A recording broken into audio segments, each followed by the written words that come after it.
रामपुर नामक गांव में सुंदरी अपने परिवार के साथ रहती थी।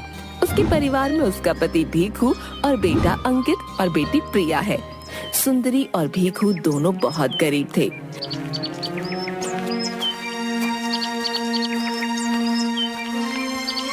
ये दोनों अपने बच्चों को पढ़ाने के लिए खेत में काम करते हैं। मुझे लगता है कि अब प्रिया की पढ़ाई को रोकना पड़ेगा,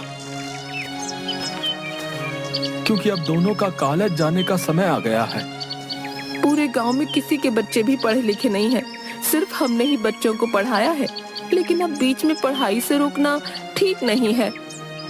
तुमको ये लगता है कि मैं अपने बच्चों को पढ़ाना नहीं चाहता हूँ? अरे ऐसा नहीं है भाई, मैं भी चाहता हूँ कि मेरे बच्चे पढ़े लिखे हों और बड़े आदमी बने, लेकिन मजबूरी के सामने बच्चों की पढ़ाई लिखाई हार रही है। हमारी मजबूरी के लिए सिर्फ प्रिया को ही क्यों झेलना है? अब मेरी हिम्मत जवाब दे रही है। अंकित को पढ़ाते हैं और प्रिया की शादी कर देंगे, और क्या। ठीक है, जैसा आपको ठीक लगे। भीखू अपनी बेटी को भी आगे पढ़ाना चाहता था, लेकिन भीखू ऐसा नहीं कर पाया क्योंकि उसकी गरीबी उसे रोक रही थी। गांव का सुनार धनीराम अपनी दुकान पर बैठा था कि तभी उसके पास अंकित अपने दोस्त अमित के साथ आया। आओ आओ, ये धनीराम तुम्हारी सेवा में बैठा है। तुम अभी छोटे हो, अभी से क्या खरीदने आए हो? चाचा, खरीदने नहीं बल्कि बेचने आए हैं। आज फिर से 2 मुर्गे मेरे जाल में फंसने आए हैं। वाह वाह, अब मजा आएगा।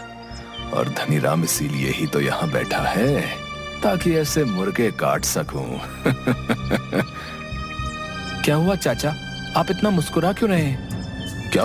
अरे वाह वाह, मैं बेचने से ज्यादा खरीदने में विश्वास रखता हूँ, इसलिए मैं बहुत ज्यादा खरीदता हूँ। बताओ क्या लाए हो? मेरे पास ये सोने की चेन है, मैं इसे बेचने आया हूँ। चेन? ये कहाँ से लाए हो? आप सवाल बहुत पूछते हो, अब जल्दी से मुझे इसके पैसे दो, मुझे मेरी माँ ने दी है। ठीक है, मैं इसे अभी तोल नहीं सकता। ऐसा करते हैं कि पास के किसी कांटे पर चलते हैं, वहाँ इसका वजन पता चल जाएगा और मैं तुमको पैसे दे दूंगा। ठीक है, अब कुछ भी करो, लेकिन मुझे जल्दी से माँ के लिए दवाई लेनी है और एक साड़ी भी खरीदनी है। रुको भैया, कोई लोहा बेचने नहीं आए हो, तुम यहाँ सोना बेच रहे हो, तो तनिक समय तो लगेगा ना। अगर गलत तुल गया तो कहते फिरोगे कि हमने ये कर दिया, हमने वो कर दिया, या तुमने बेईमानी कर ली। सुनार धनीराम उन दोनों को भारी सामान तोलने वाले कांटे के पास लेकर गया। मैं इसको अब तोल देता हूँ। धनीराम ने चैन को एक पलड़े में रखा और दूसरी तरफ वजन भी नहीं था, फिर भी दोनों पलड़े बराबर हो गए। धनीराम ने अजीब सा मुंह बना लिया। क्या हुआ? ये सोने की चेन नहीं है। आप ध्यान से देखिए, ये सोने की ही है। अब इसके अंदर कोई वजन नहीं बचा है। इसका अर्थ ये है कि अब ये समाप्त हो गई है। सोना भी समाप्त होता है? हाँ, जो भी चीज बनी है उसको खत्म तो होना ही है। लेकिन तुम अपना दिल छोटा मत करो, मैं तुम्हें 100 रुपए दे देता हूँ। वैसे ये मेरे किसी काम की नहीं है। हम पढ़ाई लिखाई करते हैं, लेकिन हमने कभी नहीं पढ़ा कि सोने का वजन कम हो जाता है।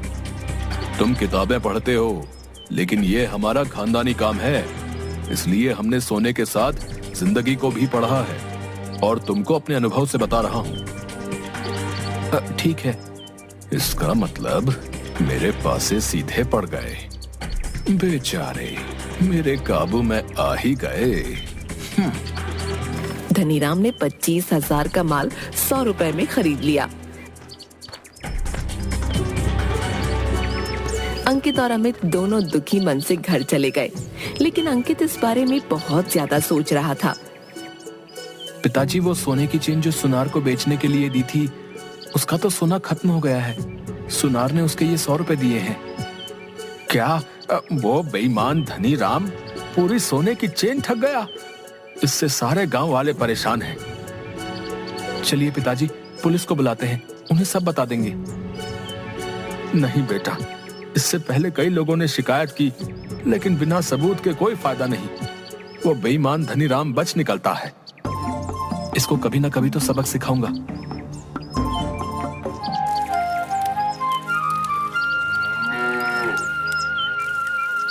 अगले दिन सुबह को अंकित के पिता ने उससे कहा, अंकित, मैं आज तुम्हारा दाखिला शहर के किसी कॉलेज में करा देता हूँ।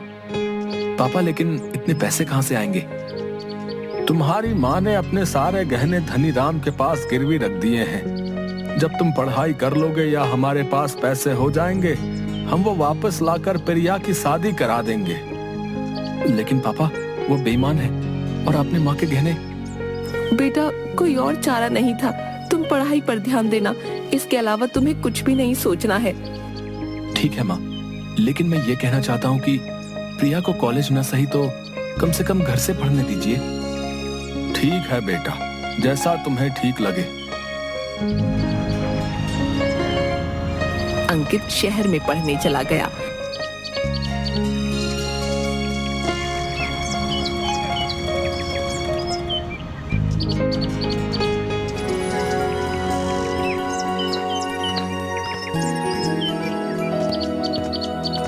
और उसने प्रिया का प्राइवेट दाखिला करा दिया।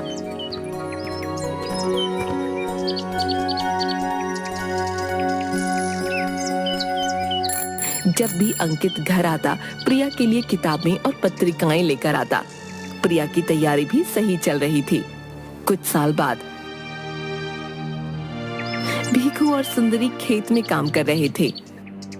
हमारे पास कुछ पैसे आ गए हैं, अब हमें धनीराम से गहने छुड़ा लेने चाहिए। हाँ, हम आज ही धनीराम के पास चलते हैं, क्योंकि कुछ दिनों में प्रिया की शादी है। हाँ। धनीराम बहुत बेईमान आदमी है। अब उसकी बेईमानी के किस्से सब तरफ मशहूर हैं। मुझे तो बहुत चिंता हो रही है, कहीं वो हमारे गहने बदलकर नकली ना दे दे, क्योंकि गांव के बहुत लोगों के साथ वो ऐसा कर चुका है। तुम बेवजह ही इतना परेशान हो रही हो, वो हमारे साथ ऐसा नहीं करेगा। दोनों पति पत्नी अपना सारा काम खत्म करके धनीराम के पास गए।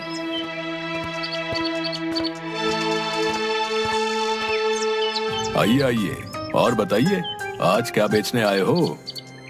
धनीराम, मैंने तुम्हारे यहाँ अपनी पत्नी के गहने गिरवी रखे थे, मैं वही लेने आया हूँ। ऐसा तो पहली बार हुआ है कि कोई अपना सामान वापस लेने आया है। क्या हुआ, तुम भूल गए क्या? मैं भीखू हूँ। नहीं नहीं, तुम्हें कैसे भूल सकता हूँ। लेकिन मुझे गहने याद नहीं है कि तुमने कौन कौन से गहने गिरवी रखे थे। तुम गहने दिखा दो, मैं अपने गहने पहचान लूंगी। मेरे पास कोई गहने नहीं है, मैं ऐसे कैसे किसी और के गहने तुम्हें दे सकता हूँ। और हाँ, इतने वर्षों में बहुत ज्यादा ब्याज हो गया होगा जो तुम चुका नहीं पाओगे। चलो यहाँ से जाओ। धनीराम, तुम्हारे पास पैसे की कोई कमी नहीं है, लेकिन मैं एक गरीब पिता हूँ और तुम्हारे आगे हाथ जोड़ता हूँ। मेरी बेटी की शादी है, तुम मुझे गहने वापस कर दो। चलो यहाँ से जाओ, मेरे पास कोई गहने नहीं है। एक बार कह दिया समझ नहीं आता क्या? मैं गरीब बाप हूँ, मुझे अपनी बेटी की शादी करनी है। हाँ हाँ, जाओ जाओ, मेरी बेटी की भी शादी है। धनीराम ने भीखू और सुंदरी को बिना गहने दिए हुए ही भगा दिया। पूरा गांव धनीराम से परेशान था। उसने सभी लोगों के साथ धोखा किया था।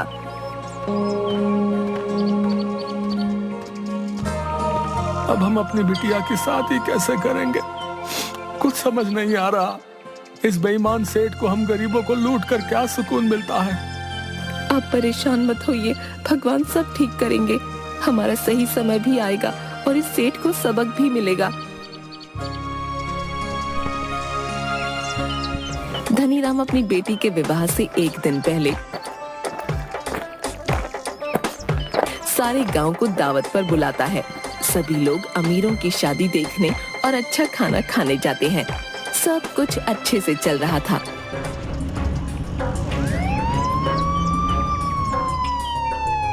लेकिन तभी वहां 3 गाड़ियां आकर रुकी।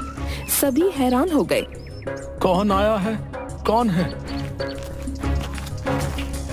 सामने कुछ पुलिस वाले और अधिकारी थे, जिसमें अंकित भी था। अरे अंकित बेटा, तुम इतनी सारी पुलिस के साथ क्यों आए हो? तुमने ऐसा कौन सा गुनाह किया है जो पुलिस वाले तुमको पकड़ रहे हैं? धनीराम, अपनी जुबान संभाल कर बात कर और मुझे साहब कहकर बोल, क्योंकि मैं एक आयकर विभाग अधिकारी हूँ। क्या तुम ये सब? तूने मेरे बाप के साथ न जाने कितनों को ठगा है।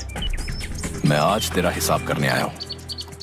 देखिए साहब, मेरी बेटी की शादी है, अभी ऐसा मत कीजिए। मैं तुमसे कोई निजी दुश्मनी नहीं निकाल रहा हूँ, बल्कि कानून के दायरे में तुमसे बात कर रहा हूँ। आज तुम्हारे सारे काले चिट्ठों का हिसाब होगा।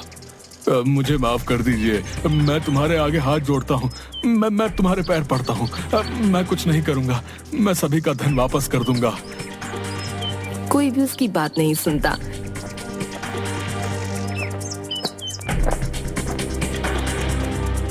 सभी टीम के सदस्यों ने धनीराम के घर और दुकान पर छापा मारा, जिसमें बहुत सारा अवैध धन पाया गया। गांव वालों का धन उन्हें लौटा दिया गया।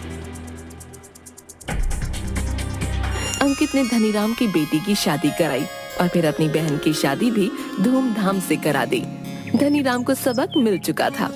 ये तो आपने सुना ही होगा, लेकिन जैसे हम दूसरों के साथ करते हैं, ऐसा हमें मिलता है। और सबसे जरूरी बात, शिक्षा बहुत महत्वपूर्ण है, क्योंकि कलम की ताकत से अन्याय को हराया जा सकता है।